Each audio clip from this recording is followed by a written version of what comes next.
The following program is intended for mature audiences.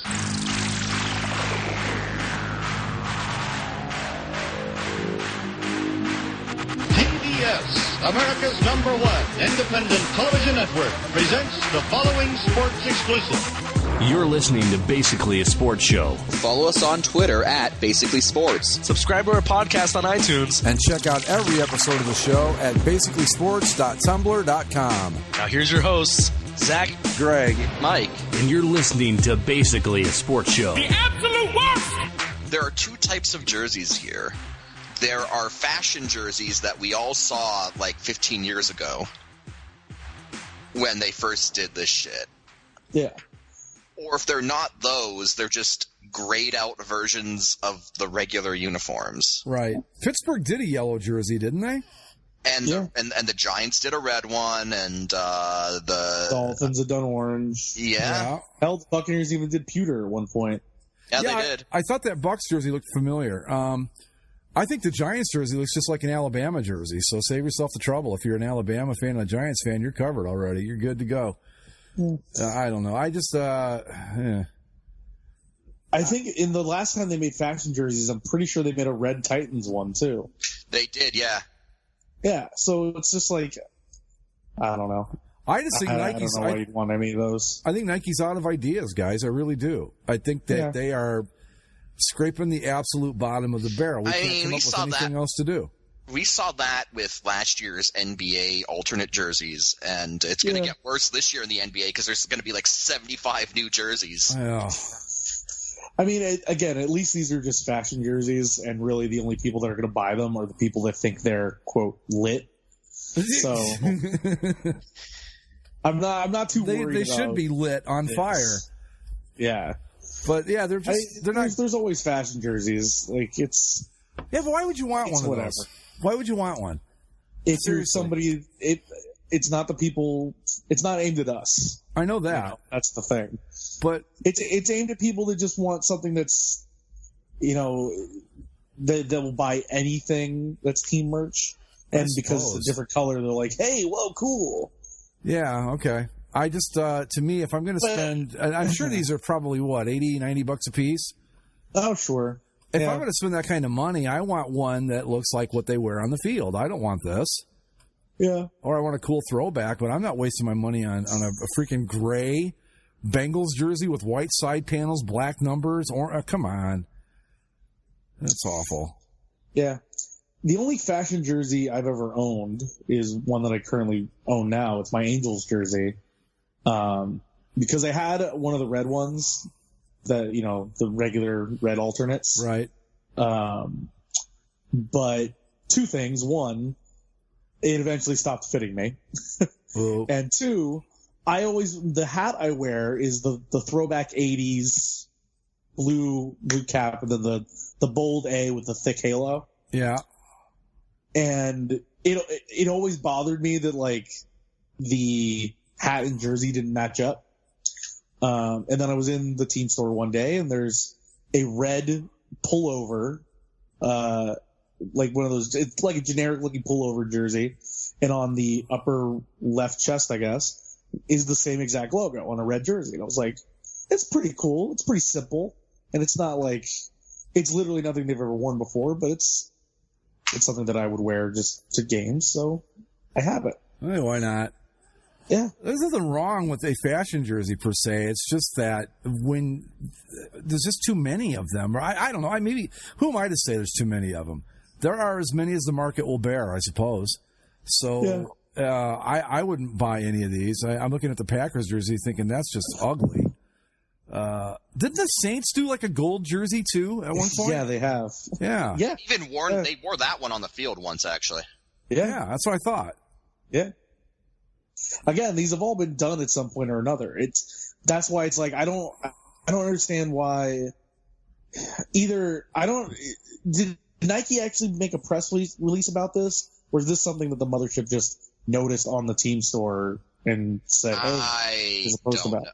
I don't know. Like I just don't know why there's any attention being paid to this in particular right now, because again, it's nothing we haven't seen before. And it's nothing that nobody else in any other league doesn't do, where they just They're trying to sell some extra merch. It looks like the link on the Mothership's article just basically takes you to NFL Shop where you can buy these things. They're called inverted legend jerseys. I don't know. The legendary. I thought when I saw the headline before I clicked on it, I thought it was, they're going to be selling these weird fashion jerseys with like legendary players on the back. Right. That's my thought. Was my thought too. But now I'm seeing these are just regular players. Right. I'm sorry, I don't see Jamal Adams in the Jets as a legendary player. So it's Nike terminology. It's what they do. Man, those Jets uniforms, I mean, not this one, obviously. It's not part of it. But those things are going to be horrible. They're just going to be awful. I mean, I think they look fantastic as the Saskatchewan Rough Riders farm team. Right. I don't know. Anyway, yeah, these are, Although honestly, I think it would be worse if it was like legendary players in these things because it's like it's kind of like what we've talked about before, like Zach when you were in Montreal and you're like Maurice Richard did not wear like a Reebok Edge Canadiens jersey or something like. Well, like you mentioned the Jets. When the Jets jerseys were being released, I remember looking through the team store. They sold Curtis Martin modern Jet jerseys. Yeah.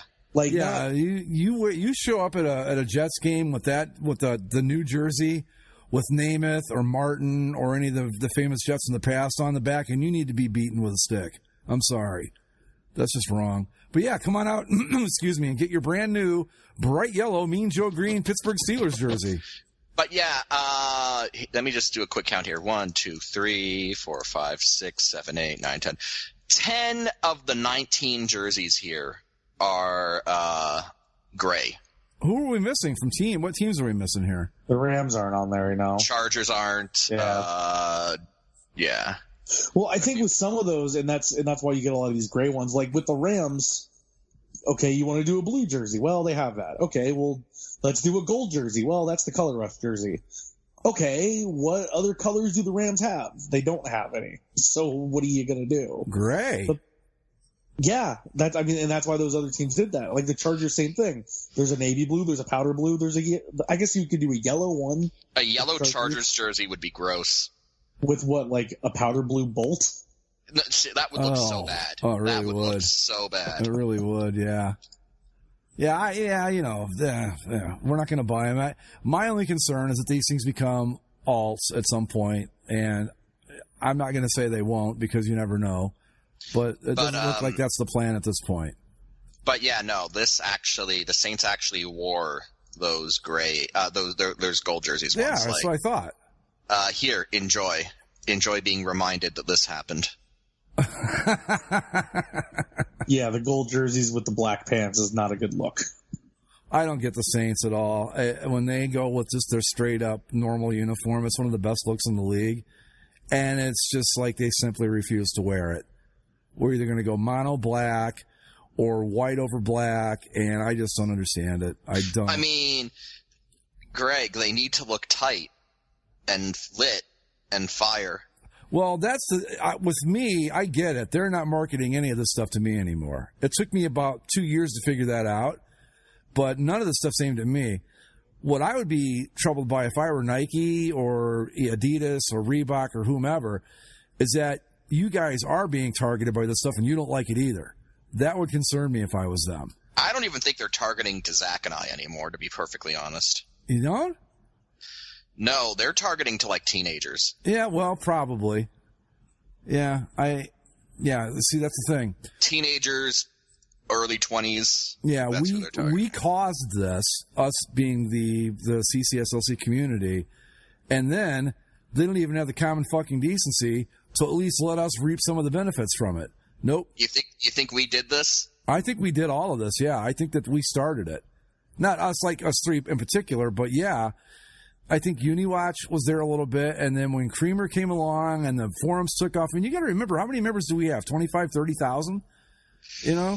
I don't know. Enough to where, anyway, what I've seen happen over the years is that it's become, uniform aesthetics has become a thing. It's become a legitimate part of sports that gets coverage now that never used to. A team would change uniforms, and maybe someone would mention it during a game, like, "Oh, look, the first time I ever remember seeing it mentioned was when the Rams did it the first time when they went from the blue and whites to the blue and gold."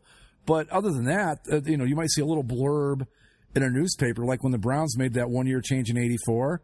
It was like a paragraph and a half on page 8 of the sports section in the Plain Dealer, and that was it. Now it would be a big deal. So I think we do play a part in how big it's become. Yeah.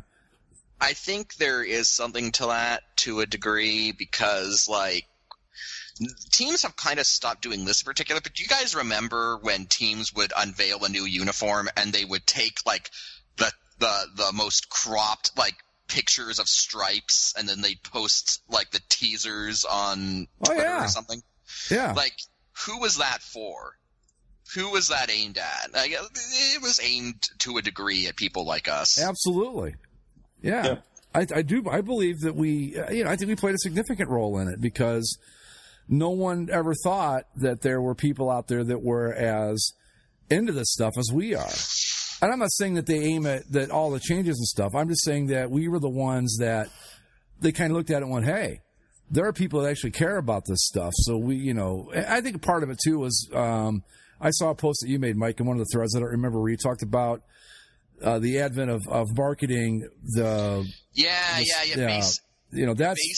I forget what you guys are talking about, but Penguins jerseys, yeah. Well, no. So basically, what happened was it was a discussion about how, like, since the mid 2000s at least, you could probably even go further back because I remember in like the early and mid 90s when the NHL and NFL both had their 75th anniversaries within a few years of each other. And the NHL original 6 teams all were throwbacks that year. And then, they had throwbacks for the NFL 75th. And so you could probably even date it earlier to the mid-90s. But, like, at least since the early 2000s, mid-2000s, you've kind of seen an increase in retro, like throwback gear, becoming more and more prominent. And there's some guy who was lamenting. He's like, I'm tired of all this retro shit. Like, it seems like we all just, like, sports aesthetics peaked in the late 20th century and we're all just trying to, throw back to other stuff now. And I was like, no, that's not it at all.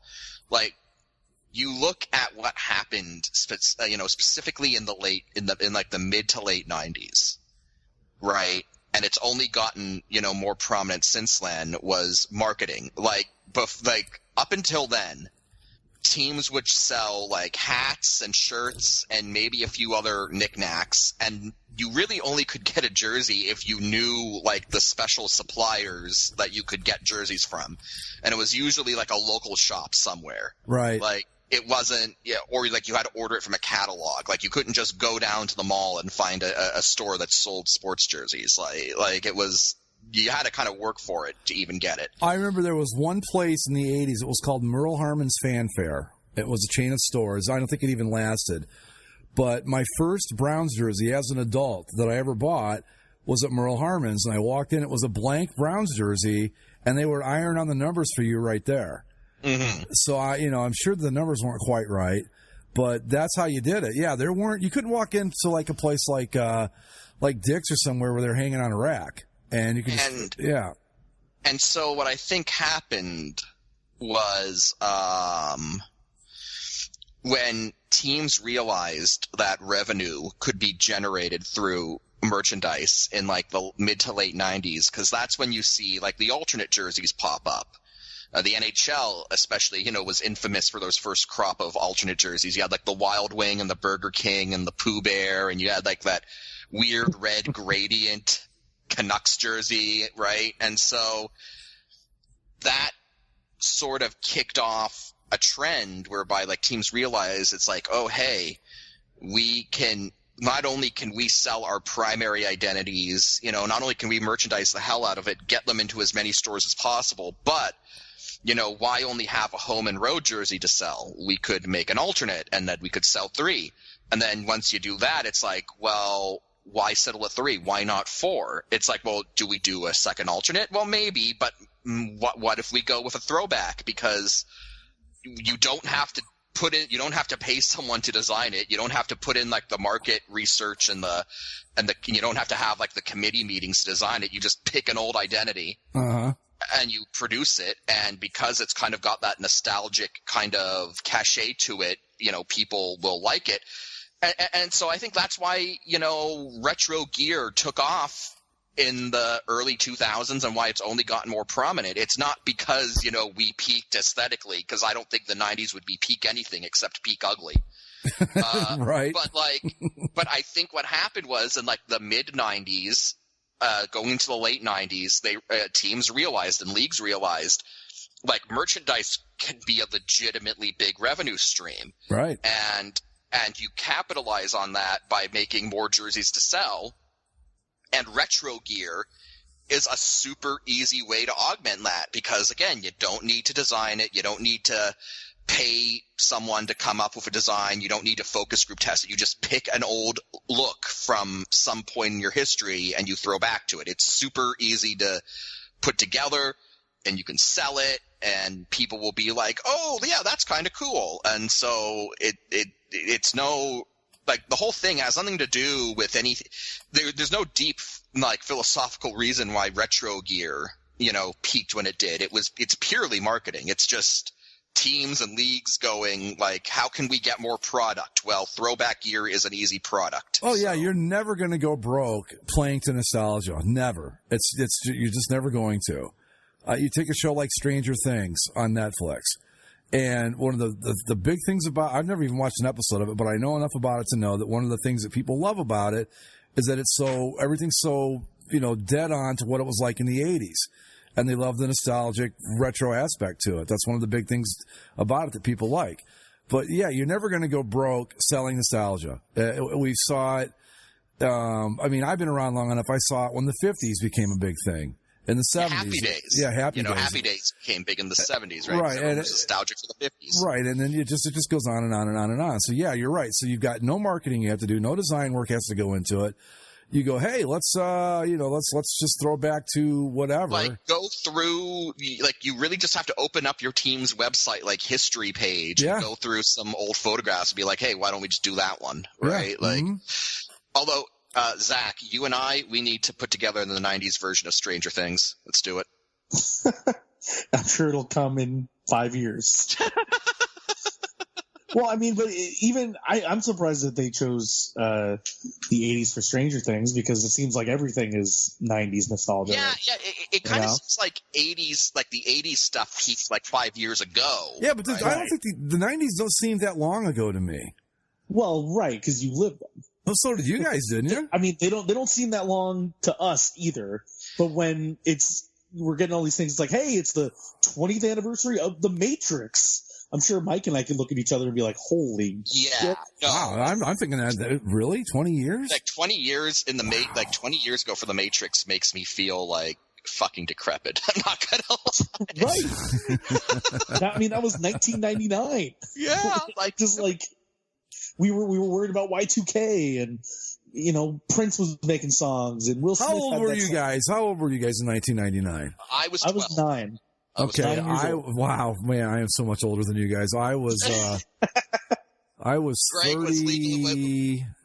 Greg was well past legal drinking age. Yeah, that's for certain. I was well past. What was I? 99. I was 38. 38 in 1999. God. I just remember though, I would get in these big arguments with people about Y2K because I said, look, it's a computer. It does not have the ability for reason or logic. It does. They're like, when it sees, it's not going to know what to do because it's going to hit zero. And I'm like, it will do nothing. Nothing will happen. I remember I was so worried about Y2K because I was a 12-year-old and thus I was dumb. I probably scared the hell out of you guys. Because I was dumb. But, I remember my dad ruined the anticipation to see what would happen, on New Year's Eve, that day. He's like, it's already 2000 in Australia and nothing happened. And I'm yeah, on New Year's, I remember my girlfriend and I, wow, we've been together a long time. Speaking of old, we sat at my old apartment and watched, New Year's Eve coverage from around the world. I think at 6 o'clock that night it started. And they were like, everything seems to be fine. And I just kept yelling at the TV, nothing's going to happen because, look, it's a computer. It doesn't know what 1961 is versus 2001. It doesn't know the fucking difference. It's two numbers. It's just going to go, okay, it's 00 now. Everyone's like, it's going to freak out and it won't know what to do. No. It's just going to go, okay, we've gone from 99 to 00. Big deal. Right. Well, I think that wasn't most people's concern that it would think that it was 1900 and not 2000. Yeah, but that's the thing. That was the point I always made. That the computer, it had never been established to the computer using only 2 digits that it was 19, 20, or 18. It didn't matter because it didn't know the difference. It just knew 00. You know what I mean? It only knew 2 years. It didn't know the century or the, whatever. Yeah. So, but we're getting off track with that. But then 12 years later, we all did it again with 2012. Yeah. Well, hey, the Mayans could have been onto something. You never know. Yeah. We were doing the show at that point because I remember one of the shows we said, if we're all still here next week, we'll talk about this, or this. Yeah. I distinctly remember that because I was drinking with a friend. Like, I was over at his place and we were just drinking and we were listening to Coast AM. Ah, perfect. Perfect which choice. Is like the perfect fucking thing. Absolutely. And it was like, and there was this one guy who was like, so I have powers like the X-Men. And he was saying how he was going to spend the night waiting on his roof for the Mayans to take him to their galaxy. Oh, Lord.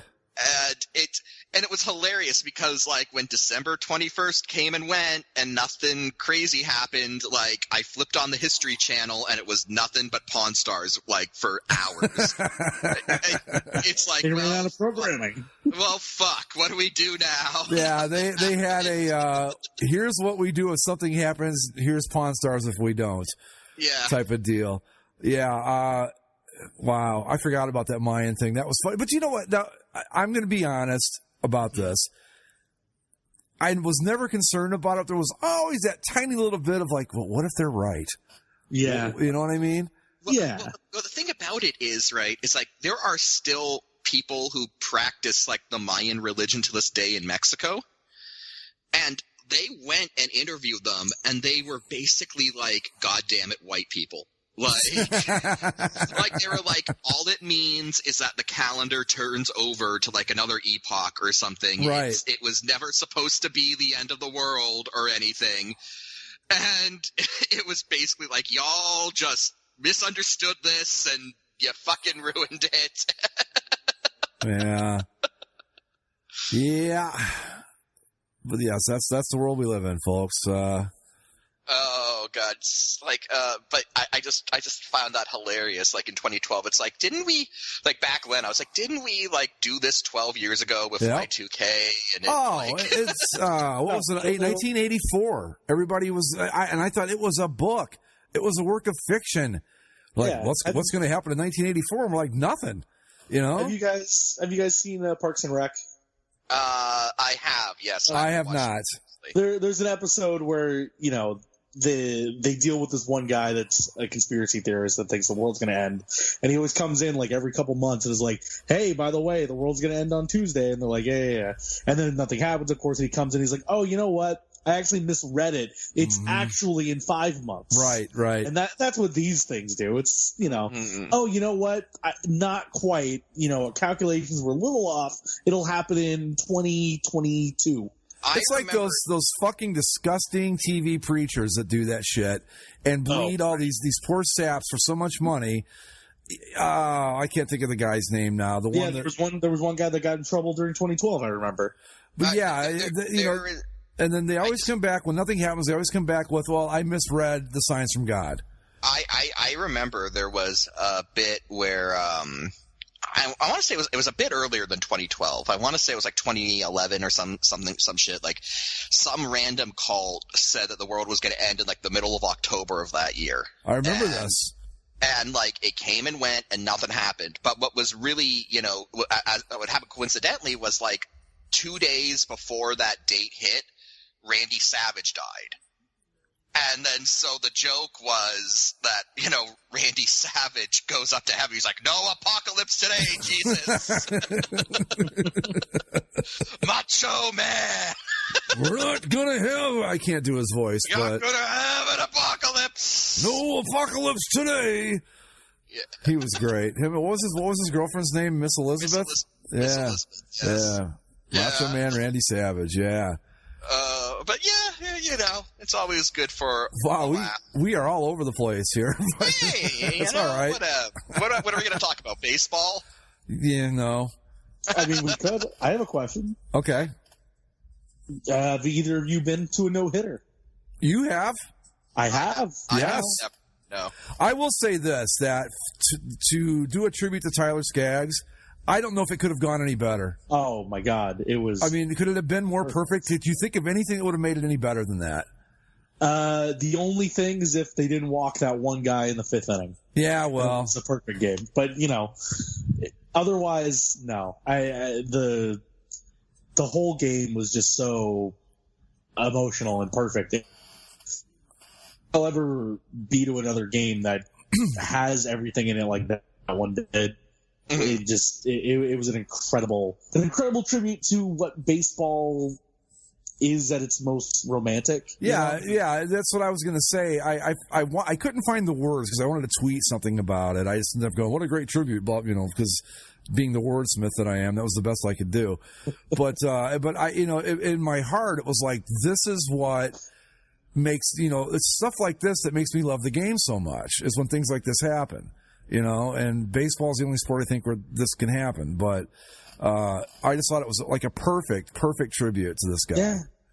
Yeah. I mean, the first home game back, you know that they're going to do a little ceremony beforehand. Right. All the guys coming out wearing his number 45, Skaggs on the back.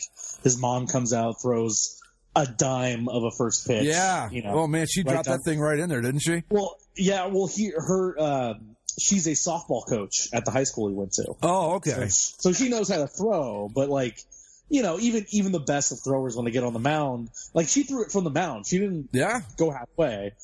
And, you know, just right down the middle, perfect. Then they, you know, explode for 7 runs in the first inning. You know, they score 7 in the first inning, 13 in the game. His birthday was 7/13, which was, you know, the very next day. They throw the combined no hitter. They throw all they put all the jerseys on the mound. It's like that was like something to see. And that wasn't the plan. That wasn't something that like, yeah, we're gonna do this. It was just, I think they said like the assistant hitting coach was like, hey, it'd be cool if you guys did that. And Mike Trout was like, yeah, you know what, that would be really cool. And then they, you know, just a couple of them started doing it, and then everybody did it. And you know, I would think that there wasn't a dry eye in that stadium at that point. Well, it was. I don't know. I don't know if Vinny got a little teary. He was watching with me, but I did watching it. Yeah. But that's the thing. You know, and I'm going to make a bad joke here, but now wouldn't it be great? Do you see what baseball's capable of? Now, wouldn't it be great if there was a good game to go along with the stuff the sport's capable of? A watchable sport to go with this. That would really be something. I mean, I'm not letting that off the hook because they did a good thing on the night for a Tyler Skaggs tribute, because it still has many problems. And well, like I was saying when I'm sitting there, like the game starts the 7-run first inning. Mike Trout first pitch, 2-run homer. You know, almost I think all but one Angel got a hit in that first inning. And you know, we're cruising through. I'm like, hey, if every game was like this, I'd show up more often. But, but they're not. Like, you know, even as good as Mike Trout is, right, I can't guarantee that he's going to do something amazing every time. Like, he was on an incredible hot stretch, sure. But then for every incredible hot stretch, he has games where he'll go, you know, 1 for 6 over, you know, 2 days or whatever. See, but that's the thing. Here's my question about this, is that with baseball, would you be more willing to put up with Mike Trout having an 0-for-4 game and you're there if the game only lasted 2 hours and 20 minutes as opposed to 4 hours, or if it was played at a faster pace?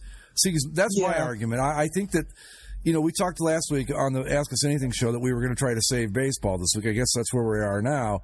Mm-hmm. And to me, the biggest issue, the 2 biggest issues it has are the absolute, complete, and utter, I don't know if you want to call it devotion or they're slaves to it, whatever you want to call it, obsession with the sabermetrics is part of the problem. The other part is I have never liked analytics. I think it's a blight upon not just baseball but sport as a whole. Bunch of freaking nerds. I'm kidding. But no, because like at best it just quantifies crap that like you would know instinctively just watching the game. Yeah, I mean, how did teams like the 27 Yankees do what they did? Was it just blind fucking luck that they put together a team that good, or the 55 Dodgers? I mean, what happened? Like it's okay. So this is hockey, not baseball, but I think that broadly the example carries over. We talked about this before on the show, where it's like analytics and hockey, right? Where it's like, say the Leafs go on like a 5-game winning streak where they're getting outshot, but they win those 5 games, right? Like analytically, you go like, oh, this isn't sustainable. The stats say that their possession's down and their shot attempts are down, and their goalie's just really hot right now, and. Yeah, they're getting a lucky shooting percentage. That's usually how it works out. Exactly. But like if you just asked me like at a bar or something like, oh hey, what do you think of the Leafs? On this streak, I'd be like, it's good to see, but they're not really getting the puck in the net, so I really hope they turn that around. Like it's not as quantifiable, but it's the same information being conveyed, and it's stuff as a fan. You're just watching, you pick up on this stuff. Yeah. And maybe again, you can't quantify it in numbers, but you know it. Yeah, that exact scenario happened to the Ducks last year, and I'm like, yeah, just wait for the other shoe, because letting up 40 shots a night isn't gonna, Well, sure, we can. That happens. But Randy, fuck. Yeah, you can look at it. I mean, really, just in the standings in any sport, you look at like the plus, the plus minus, the goal differential in hockey. Yeah. You can look at it and go, well, all right. Like say, Vancouver is, at the beginning of the season, after a great start, but man, their goal differentials for shit. And you go, this can't last. They got to fix that, or they're going to end up being not very good.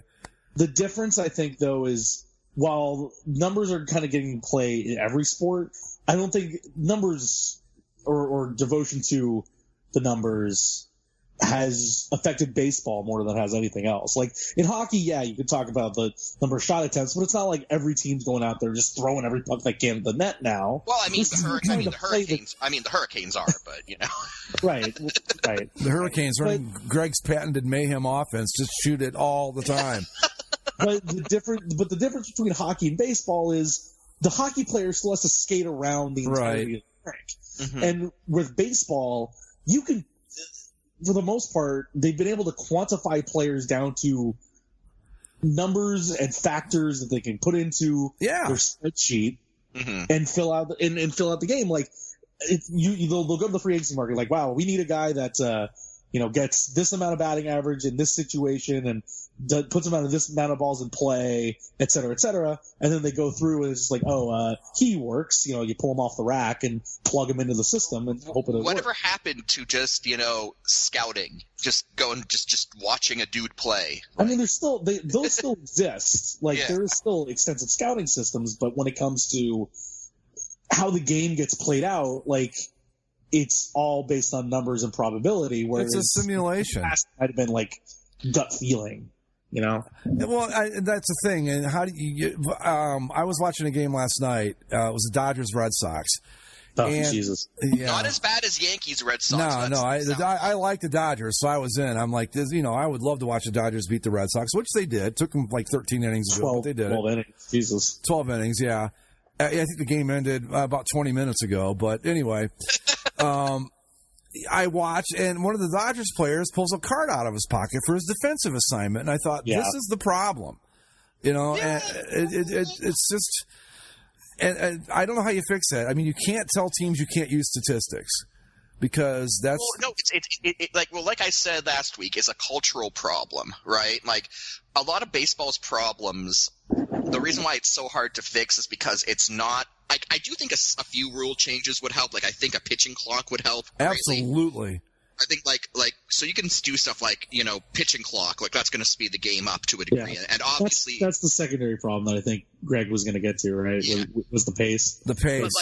But the culture of the game, how front offices put teams together, how managers establish a game plan, and how players play the game, like all of that stuff is fundamentally broken because it's so far down the analytics hole. But at the same time, there is no, like Greg said, there is no rule that can fix it. Like, it has to be cultural. It has to be the reverse of what, Billy Beane did when he, the whole Moneyball thing. Like, he came in and he fundamentally altered the culture of how baseball as a sport was managed. And it needs to happen in the reverse. And I think in the same way that we try to evaluate the eye test or just say, hey, go out there and play, baseball is it's a collection of individuals that are all going out there trying to work towards the same goal, but it's not the same sort of team sport that football, basketball, or hockey are. Absolutely. Where there's the only interplay you have is on defense. But when it comes to,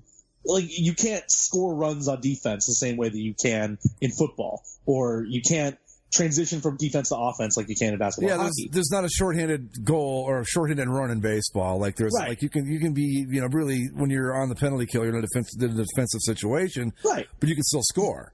So you like the perfect example of this is a team like the Angels, where in any other sport, if Mike Trout there was a comparable Mike Trout in basketball or baseball or even football, if you put that one guy in the field, he could have a huge effect on every single game he plays in because he's still dominant. Like if there's the Mike Trout in basketball, that team is probably going to win the title or at least play in the finals if you have that guy on your team. See LeBron, Kawhi Leonard, Steph Curry. Yeah. You put that guy in hockey, you look at your Sidney Crosby's, your Alexander Ovechkin's, your Connor McDavid's, they affect a lot of the game.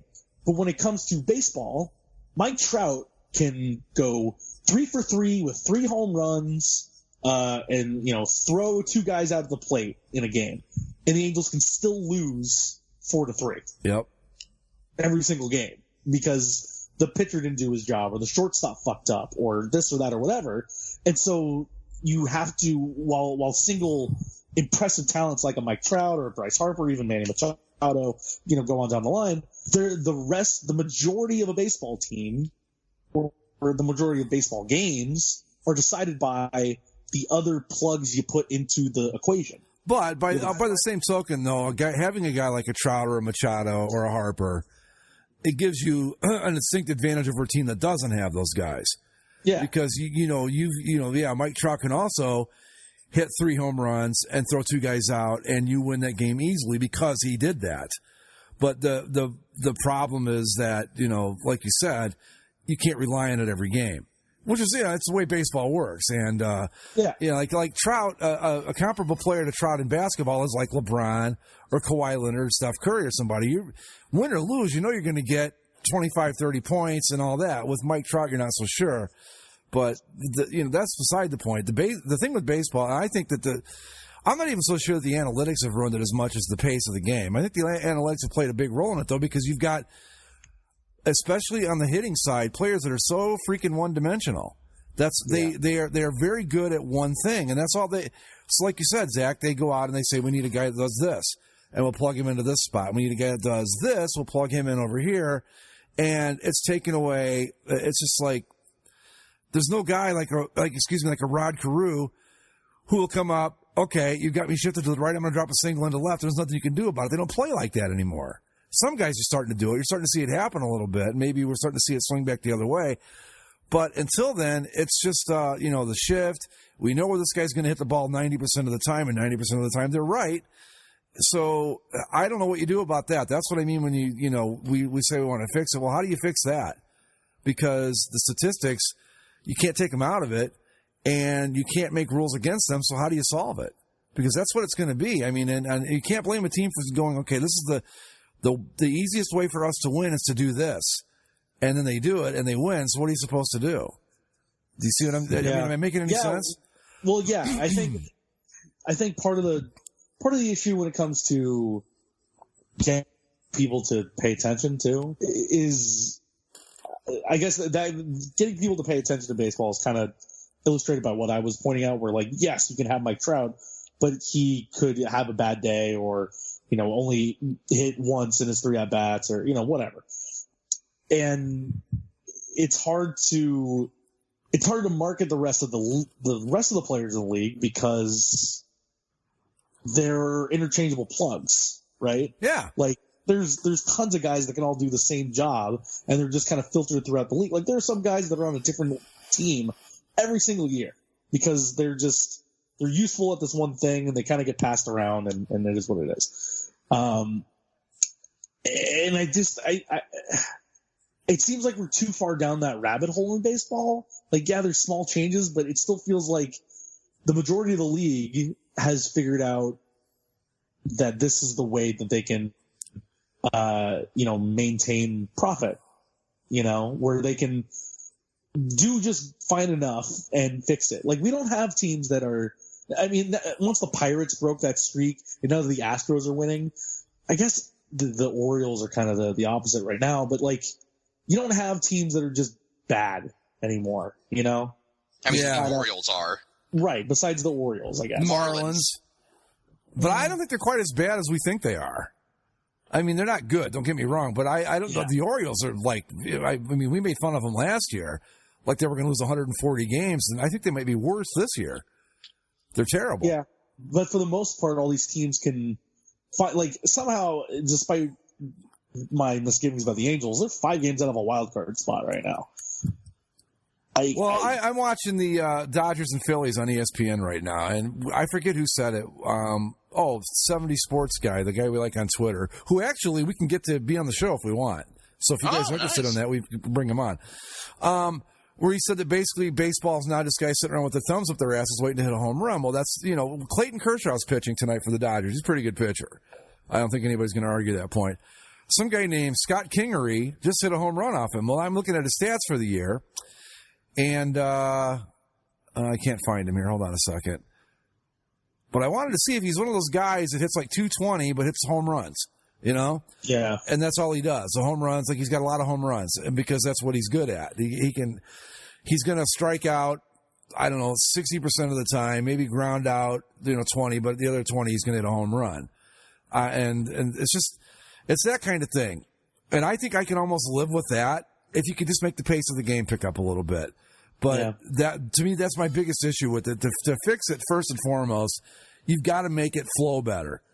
Say what you want about the NFL, then there's only 11 minutes of actual action taking place during a 3.5-hour game. But for some reason, it works. It works well. It works with college football. It works with hockey. It works with the NBA. A hockey game, you can't. I have never seen a slow hockey game. I don't even know what that. How do you describe that? I mean, what is a slow hockey game? A lot of penalties. Devil's Game from the mid 2000s. With trap and all that, but you either have a lot of penalties or just a lot of mucking it up at center ice. Yeah, I guess in the NFL too, or in football too, you can do that too with like a team that's throwing the ball 60 times and only completing 30% of their passes. That's going to slow things down, but as a rule, baseball, there's Mike's right. I mean, I don't know if you guys have been to a minor league game with a pitch clock. You would not believe the difference that thing makes. It was just that alone made such a huge difference, because I went to a Clippers game a couple of years ago and I actually saw the thing in action, and it was like, this is great. The game's actually moving at a reasonable pace, and I think the game, and having played the game for a very long time, the better the pace, the better the players play. Because you get pretty fucking bored standing around like in right field when you've got a guy going 35, 40, 50 seconds between pitches. You're not even into it anymore at that point. Whereas a game that's moving along, the game that's got a good pace, everybody's in it, everybody's playing, they're all paying attention, and it just makes I think it brings up the level of play. That's just, I can't quantify that, I can't prove it, but I'm sure if I sat down with the sabermetrician, we probably could. But, for example, like the game that I went to on Friday, the Angels scored 7 runs in the first inning. Extremely exciting. The problem is the first inning took an hour. Yeah. It's like, great, 7-0. Oh, we still have 8 more innings to play. Like, the game ended up evening out to a relatively normal 3-hour game, but still, it's like, oh boy, like if it wasn't a no-hitter going the other way, and this was a game where the Mariners were getting, dinks and dunks and kind of chipping away, that game would have gone for 4 hours easily. And it's like, I wouldn't have stayed the whole time if that was the case. Like, if it wasn't a no-hitter, probably would have left after the 7th inning, just because it's, Absolutely. I would have too. That's what I mean. Like, to watch baseball now, I mean, I do. I sit down and some nights I go, okay, tonight I'm going to sit down and actually try to watch. It's kind of like the NBA thing, except maybe not quite as bad, where I'm going to actually pay attention, and I find myself drifting off, and because it just takes too damn long. Everything takes long. That's part of the delicate balance of the beauty that is baseball, right? There's no clock, and that's something that at sometimes you say, "Oh, this is great because a team can come back," or "This is great because it builds up the tension," or whatever. And then on the other side, there's other games where it's just dreadful to sit through. Yeah. So what is the balance there? How do you kind of make? I don't know if you can make every game the same in that way. You can't. I think that's impossible. But how do you get things to kind of average out correctly? Well, first off, there have been rules on the books all along. Like, we don't need a pitch clock. There's always been a rule that a pitcher's only allowed to take so much time between pitches, and if he goes longer, the umpire calls a ball. The problem is the umpires do not enforce that rule at all. Never. I can't recall ever seeing it happen. There's another rule about stepping out of the box. There's all sorts of rules in place they just don't enforce. But like right now, I'm watching. Okay, Kershaw just threw a pitch. Now he steps off the mound, rubs the baseball. The batter, JT Realmuto, I'm going to finally step in. 1 foot in the box. Okay, now second foot's in. All right, now we're going to do this. Now we're going to do the signals. Okay, Kershaw is, well, I can't see yet. Oh, now we're going through the signals. Kershaw's back on the rubber. None of that should have taken that long. Here's the stretch. And there's the pitch. What was that, like a minute in between? Yeah, less than that. But that's why I always appreciated guys like Mark Burley. Remember him? How, he would just get the ball and throw it right back. Greg Maddux, guys like that, man. I mean, it was like, let's go, And there's a couple guys that pitch like that now. I can't think of their names, but you watch them and you go, yeah, this is what I want to see. Give me the ball and let's throw. And I think that's a big part of it, though. Just the time between pitches would solve so much. Because the rest of it moves along pretty good. I mean, you can only make it move so fast. Yeah. But it's the wasted time is what drives me nuts.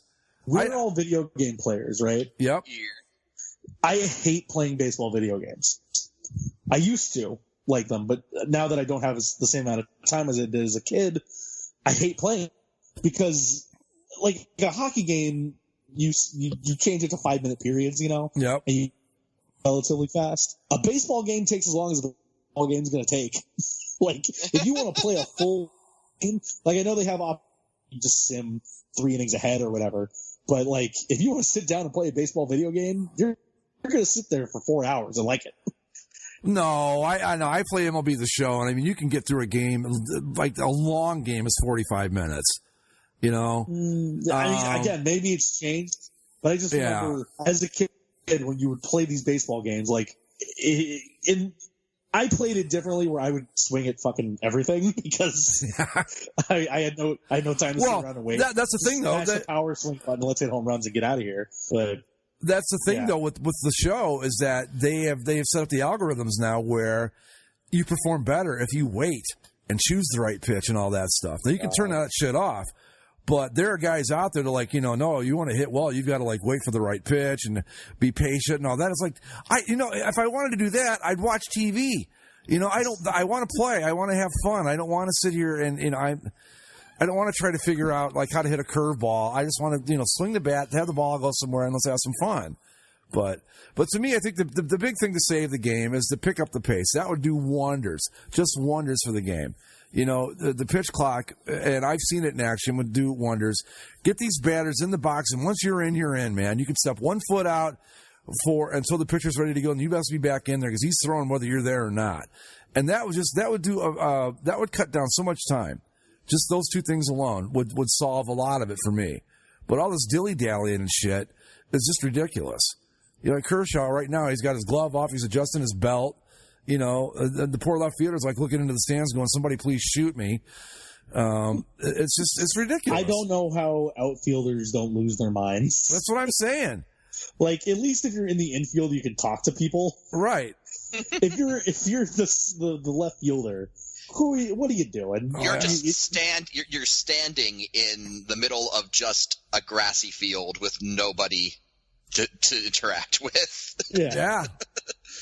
Maybe we should give them all walkie-talkies, little microphones, so they can all talk to each other or something. I don't know. What's his name did at the All-Star game? Yeah. Ellich, I think. Yeah. I don't know. It's there's two sides to this coin, of course. Though, is that well, right now, okay, there was a foul ball. So now the batter, he's fucking halfway down to third base, walking around like he's fucking stoned or something. I don't know what's going on. Yeah, the catcher now he's looking at his glove, going, "Will somebody please shoot me?" Right after they shoot the left fielder. Oh, and then it just. Oh, now my cable just went out. Great. I don't know what the fuck just happened there, but. The cable's like, fuck it, I quit. But here's the other part of the discussion with baseball, of course, is that it's America's pastime. It's a traditional game. It's been played since the 1880s. It's all that sort of stuff. Well, they used to wear leather helmets in football, and they weren't allowed to throw the ball forward either. And oh shit, sorry, my mic fell off. You weren't allowed to throw a forward pass, but we survived that. We'll be okay if they make these changes. Yeah, but I think. We'll be okay, and I'll probably be better for it. But I think it's just so much slower to change because not only we're not just talking about like the traditionalists in the game. It's that the tradition is just infused into every single portion of the game. Like even young players coming up know about all the stupid unwritten rules, right? Yeah. And it's like these are things that are pounded into you as a baseball player, fan, whatever, from the time you first pick up a bat and glove. Like. It's such a overwhelming systematic change that you'd have to get into the game somehow to get it to be what it's not currently. Yeah, but I don't know what the next step would be. You just do it. They did it, and okay, here we go. In minor league baseball, they said, "Here's a pitch clock. Deal with it, assholes," and they dealt with it, and everything's fine. It's. I know that like it's steeped in tradition and all that, and it seems like it would be impossible. It's like trying to move a mountain, but really, just like with anything, just to make the first step and just do it. All right, hold on. 23 seconds between pitches there. I don't know if that's a lot. That's not bad. That's not bad. But see, that's what okay, now he's off the mound. Fucking batter's walking halfway down to third. Here we go again. Fuck this. And then another problem you've got, too, with pitching now is that everybody's just like, throw hard. The relievers. That's another thing, too. And they're making rules to change that. Now, like, I know, they're using that Atlantic League as like an experimental league. Did you see, like, they've got a new rule you can steal first base now? Which I think is the dumbest fucking thing I've ever heard in my life. Yeah, I didn't actually watch the video, but I tried to, like, work out in my head. How and when would you be able to steal first? Well, like on a pass ball. Like if a ball gets past the catcher, you can run to first. So basically what you could do with a swinging third strike. Essentially is now in play at all times, yeah. Which I think is dumber than fuck. I'm sorry. That's just stupid. What does that do to help the game, though? Like, say you're a guy at first base. Like, say, if you're... more base runners, I guess?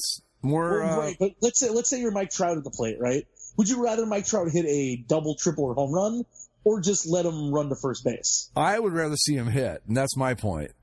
I didn't come here to watch guys run down to first the first chance they get.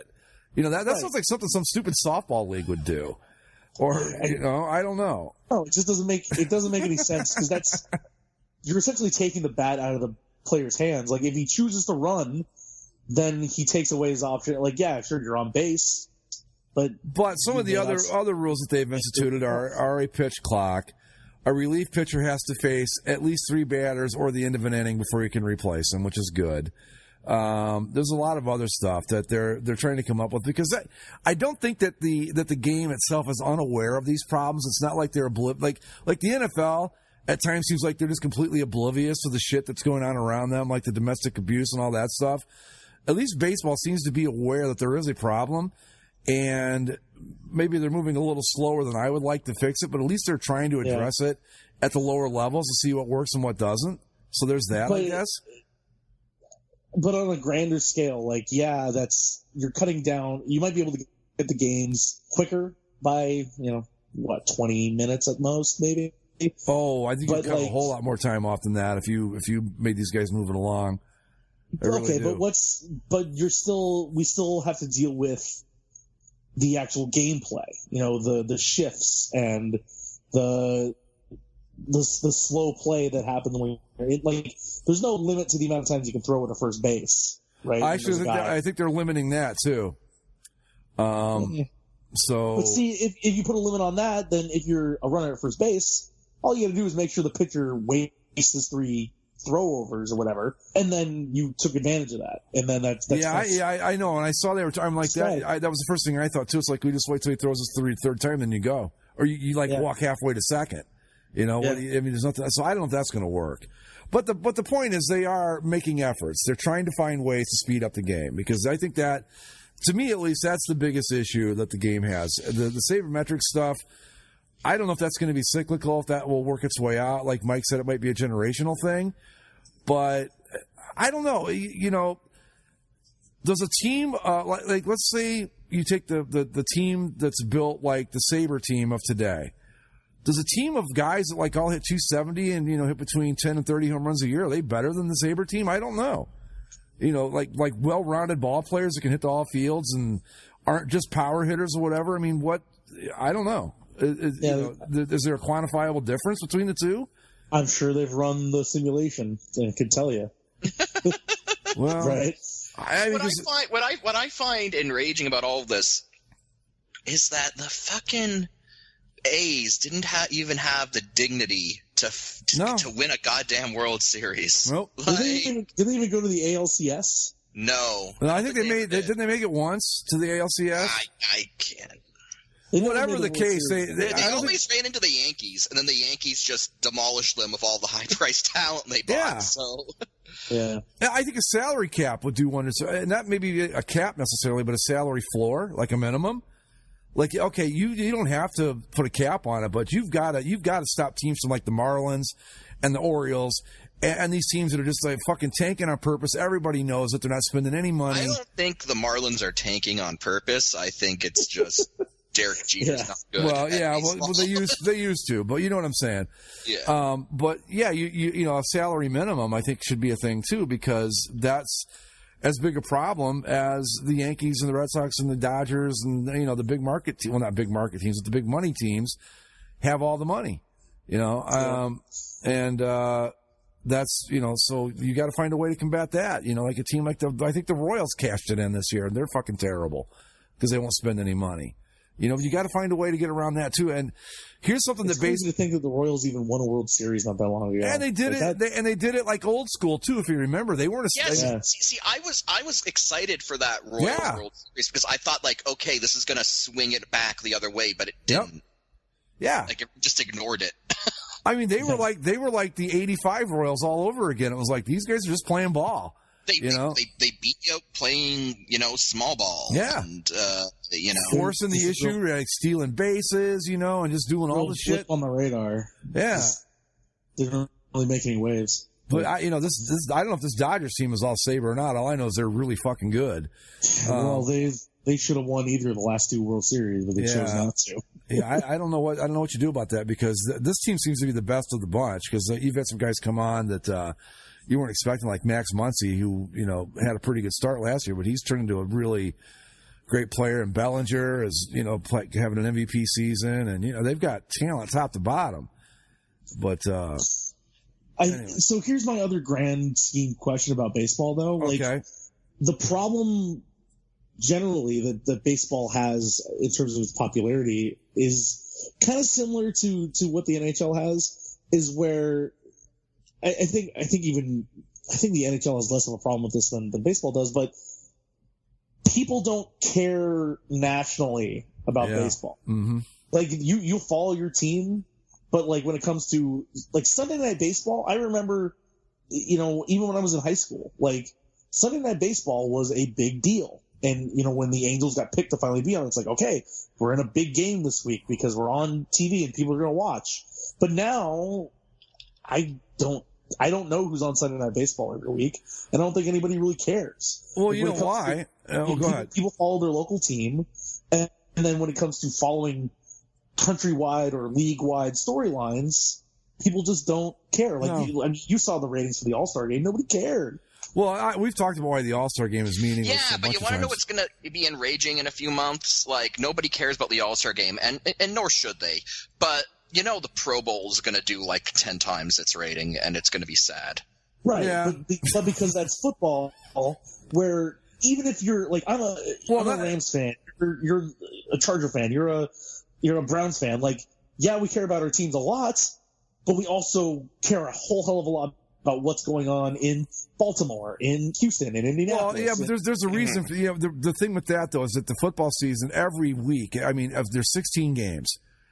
Right. And they all matter somewhere, or I mean, maybe not after a while, but the top teams, everything matters, and it's easier to follow a team when they're only playing once a week. And I'm not defending baseball. I think you're absolutely right. It's become a regional sport, and the reason for that, like to go back to what you were talking about with the regional thing, is that it's just too easy to watch now. Like you don't have a reason to turn on what's today, Monday Night Baseball on ESPN. Because you've got your local regional sports network carrying whoever your favorite team is. So that's who you're going to watch. And if you want to spend a little bit of money, you can watch, like, say if you're not, like with Mike, he could buy MLB TV down there and watch nothing but Blue Jays games, and that's it. Which I do. Yeah, so you don't have to, that's the problem. I mean, it's a double-edged sword. It's really great that it exists. And for a guy like me, who I just like watching teams that I don't get to see play in every sport, not just baseball, but every sport. So it's cool for me, but the downside to it is that with these regional networks, like we've got Sports Time Ohio here, which carries the Indians. Why would you want to watch? If you're an Indians fan, why do you care about the Dodgers and the Phillies? You don't. So that's what they all watch.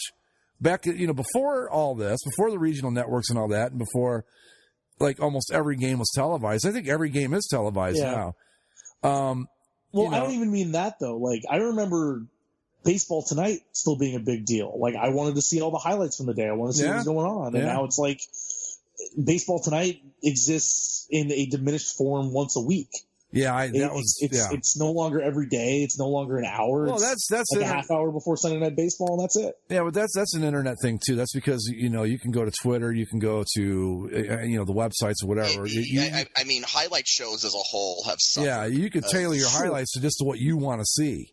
I mean, hell, depending on, what YouTube channels you're subscribed to, just log on to YouTube in the morning and you're going to get recommendations. It's like, oh, look at all the shit that happened last night. Like, I subscribe to the MLB account on YouTube, and every day I can get, like right there, everything I want. Maybe not highlight shows, but let's talk about like the things that dominate sports TV today are things like First Take and Undisputed, and as much as we hate those shows, they're the big deals. It's Undisputed is the one with Shannon Sharp and Skip Bayless, right? Yeah, right. Which, by the way, I see what you did there, FS1. You found another loud black man for Skip Bayless to yell at. Good job. Good fucking job. Yeah, I hate. I've lived in Florida long enough. I miss TSN. Well, I don't blame you. Joke about their fucking, trade deadline day in the NHL all you want, where they have to fill 3 hours talking about the Flames and Wild swapping third liners. But you know what? It's better. Dude, any country that shows the MLB draft on television, I can't make fun of anybody.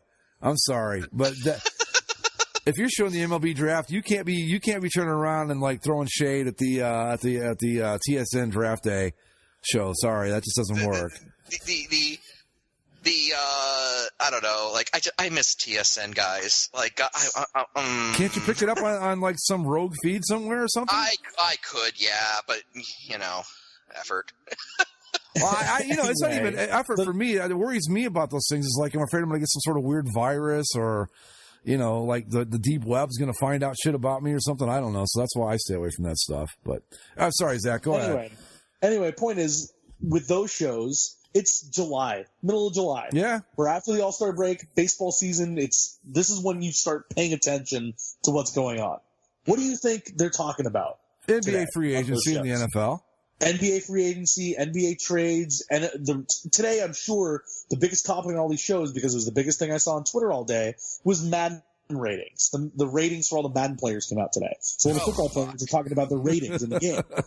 I legitimately do love that. Just see like all the like what random NFL player is pissed off that his rating isn't high enough. Like, well, a big one today was your Keenan Allen. Mike was unhappy with his 89 overall. He's only at 89. Yeah, that sounds about right to me. 89 is pretty good. Well, yeah, I give Keenan Allen. I think that's a fair rating, huh? But they believe in themselves, Greg. That's the point. I mean, I'd go as high as like 92 with him, but not much higher than that. I think 89 is fair. He was like, my speed's only at 93. Ain't nobody can stay with me. And it's like, all right, enough. But the point is that like tear it up in the Chargers and Rams new shared stadium. Does that thing open? That doesn't open this year though, does it? I thought it was next year. No, they have to. No, the Chargers are playing one more year at the rec center, at the rec center and health spa. God, I wish there was a way we could go to a game there. That would be the greatest thing ever. We could we could play some shuffleboard. You know, take a swim in the community pool. The way that it sounds, it's like you expect to look like just beyond the football field. There's like softball, right? Yeah, set up. Go to the community room, you know, maybe get a hot dog or something, and then I go watch the NFL game. Sure. Oh man, but yeah, I know you're right, Zach. But that's I don't know if that helps baseball or hurts it, but what I mean, there is plenty of baseball. There's plenty of baseball talk out there. It's on MLB Network, right? It's on MLB Network, and the people that are going to MLB Network aren't the people that we're trying to fix this for. If you're somebody that's watching MLB Network all day, they've already got you. You're going to be with baseball. But that's the thing, though. But I'm not trying to fix it for people that aren't watching. I'm trying to fix it for me. You know, that's my problem with it. My problem isn't that there aren't enough people watching. My problem is that I don't want to watch it, and that to me is what concerns me. I don't give a fuck about. We'll worry about getting more fans once we've got the ones that we've got happy. That's where I'm at with this. Right. Well, but are you watching MLB Network all day? No. Are you watching their talk things during the day? Then some of it. You're somebody that they do need to get. And I mean, me particularly, like I talked about this. Excuse me, I talked this about the thread the other day. Like Friday's game, Angel game, is the first game I've been to all season. It's the only one that I've been interested in going, and it was for not really reasons about going to the baseball game itself. It was for the Tyler Skaggs stuff, and I wanted to see all that. Like, as much as I love watching Mike Trout play, and I want to see him play, as much as I want to see Shohei Ohtani hit, there's the rest of the experience isn't like, hey, come out to a baseball game. It's like, yeah, if I can get to it, if I can schedule it, but like if I miss it, no big deal. Well, I get another game later. It's like it's not grabbing you to go out there. I don't think I don't think that like the popularity of it isn't my concern. I think it's doing just fine with that regard. It's it's the problem with it is that you've got a product that people are still showing up for. I don't know how much longer, but you've got to fix what's wrong with it, and attendance is still good and stuff because people still see it as like an event, I guess. I don't know. I just want to fix it for me. I'm not worried about making it bigger or making it more popular than the NFL or whatever. I mean, it is what it is. It's, it's number 3 behind the NBA and the NFL, and I'm fine with that. I just want the games to be better. That's my only concern. The rest of it will take care of itself. But I think making the games better, like if I knew that I would go there and I wasn't going to be looking at my phone for 2/3 of the game, like literally, even during that no-hitter, there was a stretch of about 3 innings where I didn't even see what was going on because I was scrolling through my phone. Because there was nothing happening. Like these guys are showing on TV in left field at the Phillies game right now. They're all right. Yeah. That's also, but you know what? I'm going to make the argument. You can see that at any sporting event you go to. It's not just baseball that happens at. I think you see it at an NFL game. You see it at an NHL game because people are just addicted to those damn phones. It's as simple as that. But I think that, to fix it, I think Mike's right with the sabermetrics. That's probably a generational thing, and I don't know what's going to change it. Maybe when somebody finally proves, like, hey, you know what? This is shit we've known all along, and just get the best players and you'll be okay. That might solve that. I'm just content to mock the analytics nerds from, this platform. I do always want to bring up, though, the first time the NHL tried to, go all in on the analytics bullshit, and the company that they hired to record stats had to trash the entire season because they forgot that hockey teams switch sides between periods. That is so great. That is just perfect for the NHL. Yep. Anyway, really brilliant story. Again, only in the goddamn NHL. Right. But I think that's part of what makes the league so much fun. Come on. It succeeds despite itself, which that's hard to do. Well, because the sport's great. The sport's great. That's what I mean. The sport's great. The league sucks. It's like the greatest game in the world run by, like, idiots. incompetent boobs. Right, yeah. But, yeah, I think that my concern is just picking up the pace of the play. I think that would solve a multitude of problems with baseball. You do that, and everything else will kind of fall into line. The Sabre stuff, we're already starting to see some guys do it. They're learning to hit against the shift, and that's what you got to do. If you want to beat the shift, learn to hit against it. People like, we need to outlaw it. No, you don't. Don't outlaw it. That's stupid.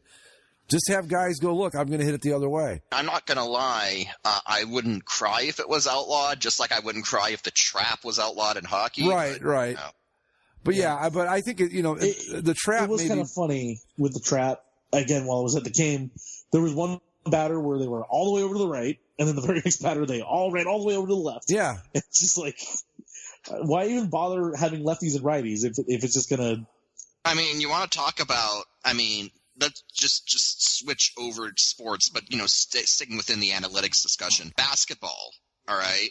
What team went all in on the analytics approach? The Houston Rockets. And we saw what happened to them, Hey, they made a big trade, though. They got Russell Westbrook, right? They did. It's going to be hilarious when... Oh, that's going to... Hey, and you know what else? Implode on itself.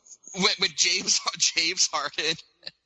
When James Harden and Russell Westbrook are both holding on to the ball. Well, when James Harden... both trying to take the final shot. When James Harden walked away from what would have been probably a championship team when they had him and KD and Westbrook all together on that great Thunder team. He got traded. Yeah, but he wanted out. He wanted out, didn't he? I thought he wanted out. Well, whatever. But it's not going to work. But here's the thing. Didn't Kawhi sign with the fucking Clippers? Yeah. Wow. We joked about that. Like, oh, that'd be funny if he signed with the Clippers, wouldn't it? Ha, ha, ha. Incidentally, I'm wearing my Kawhi Leonard Raptors jersey. So yeah, we were like, Kawhi with the Clippers. Boy, that'd be hysterical. Oh, that'd be really something. Well, guess what? You know what I'm going to say, though, about it?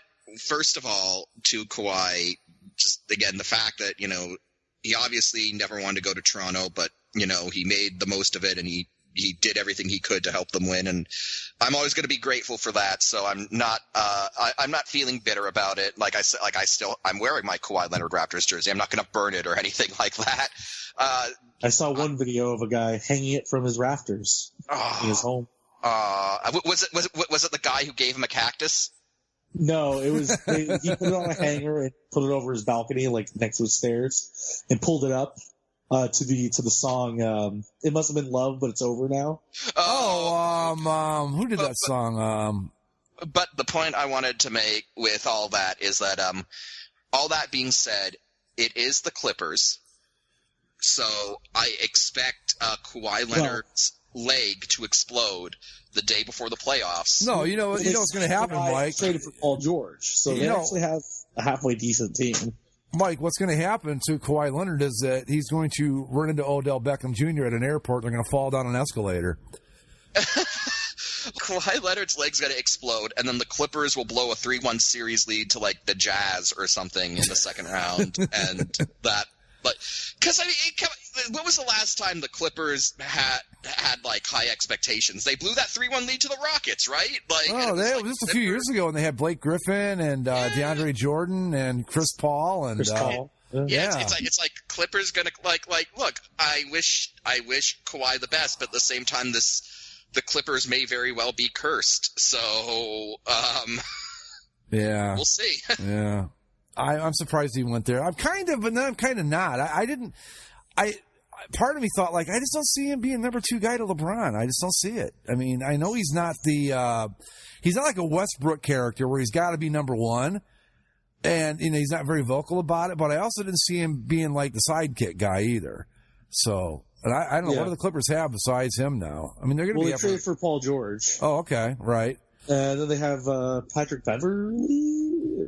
I'm beginning to wonder if LeBron might have hurt his reputation a little bit with his last stint here in Cleveland.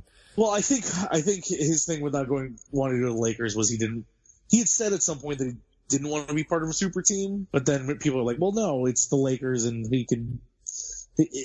Basically, if he came, LeBron would end up being a Magic Johnson, passing the ball to Anthony Davis and Kawhi Leonard. And it's like, well, yeah, that would have been awesome. But I think he also might have seen that if they signed him, they still have to fill out the roster with a bunch of plugs. Yeah.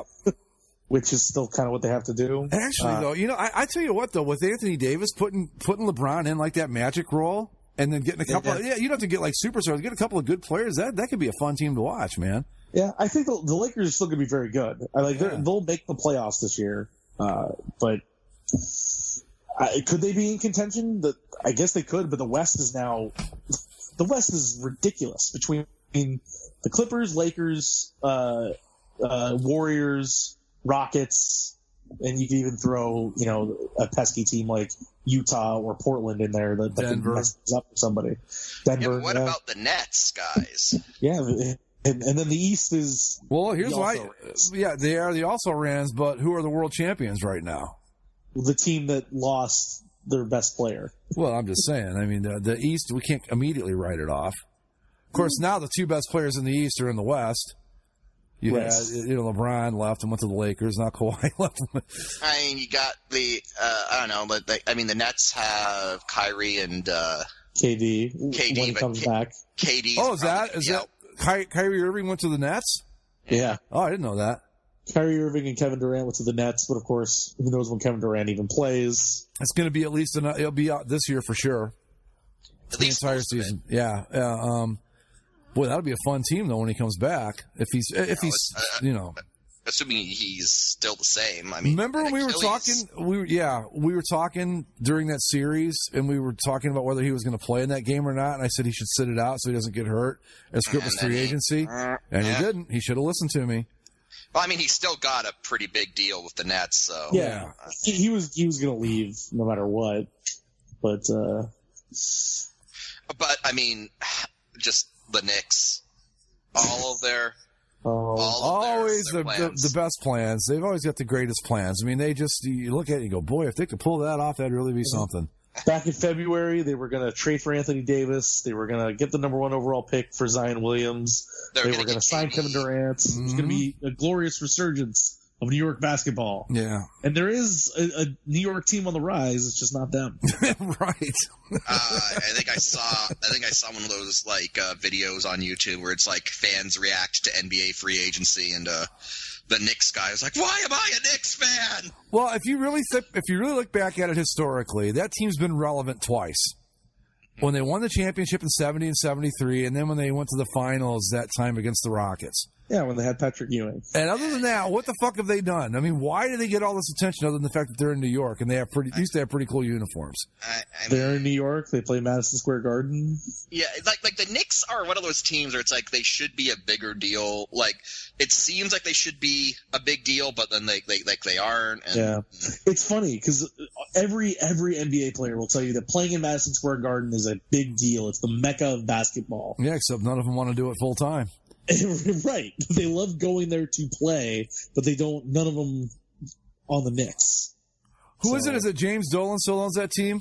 Yeah. Yeah, there's probably 90% of your problem right there. I mean, now we're all banned from the Garden, so. Well, fuck him. I wasn't planning on going anyway. Are we allowed to go to Rangers games or just we're out completely? We're banned from the Garden. Okay, fine. Well, that's just the way it goes, then I guess.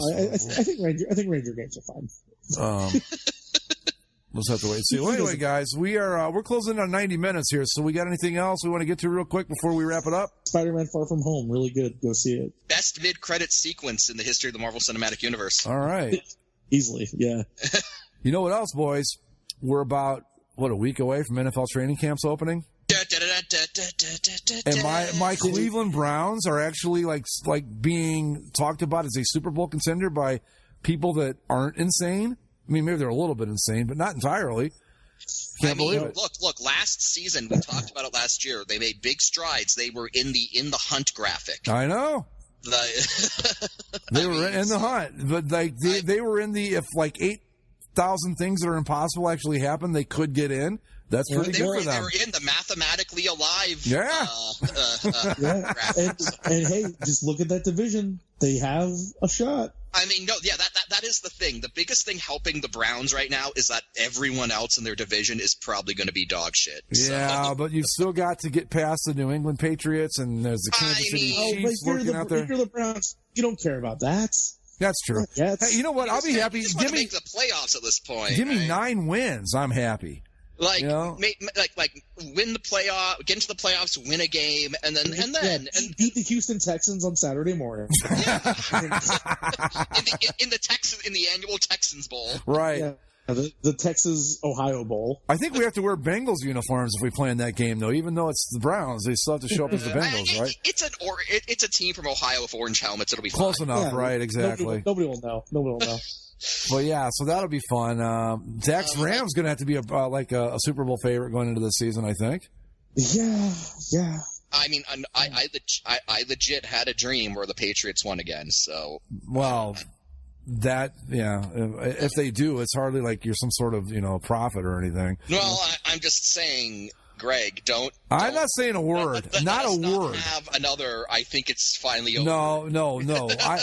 I think that they could probably go 16-0 this year.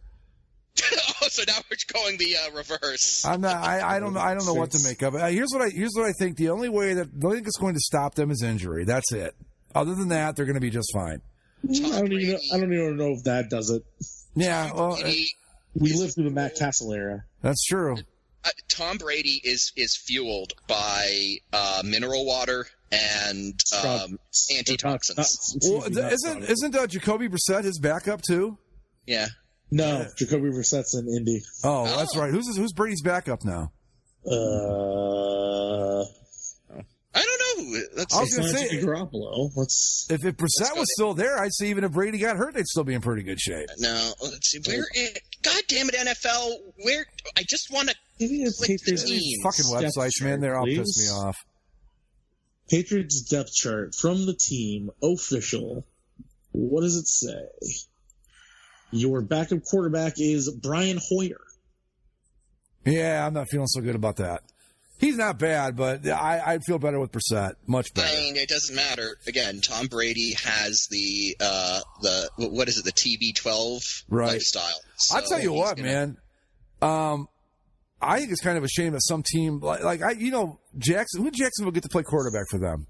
One of was it Keenum or Foles? One of those two. Foles, yeah. I don't know. I think a smart team would have grabbed that Brissett. I think Brissett's going to be a good player. I would have grabbed him, man. You got a lot less money. He's Andrew Luck's backup. Yeah, well, anyway. So, yeah, we got that to look forward to, too, guys. So, the NFL will be starting up. Our weekly recaps of Hard Knocks with John Gruden. Oh, my God. Okay, I'm actually... Do we all have HBO, first off? I have it now. Do you guys have HBO? I have HBO. I have HBO. All right. Oh, well, hey, there you go.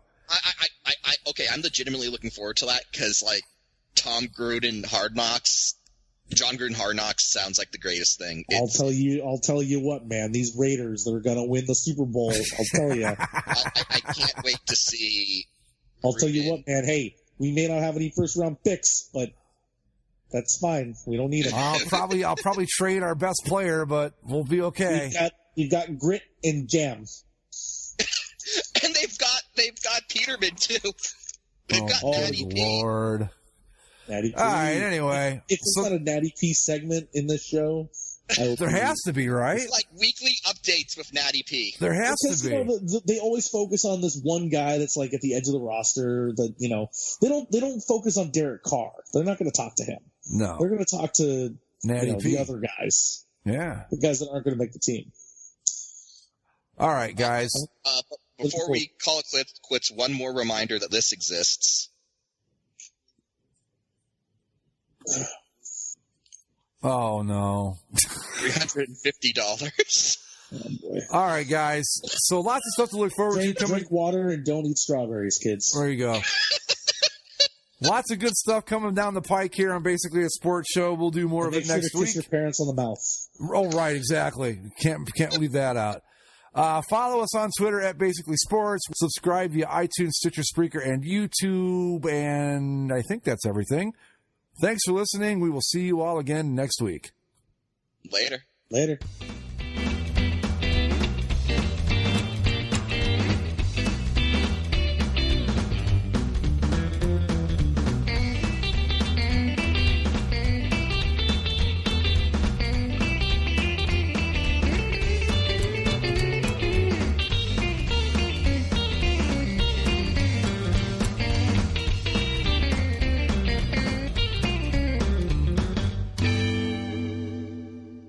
You're going to win more often than not if you bet on stupid.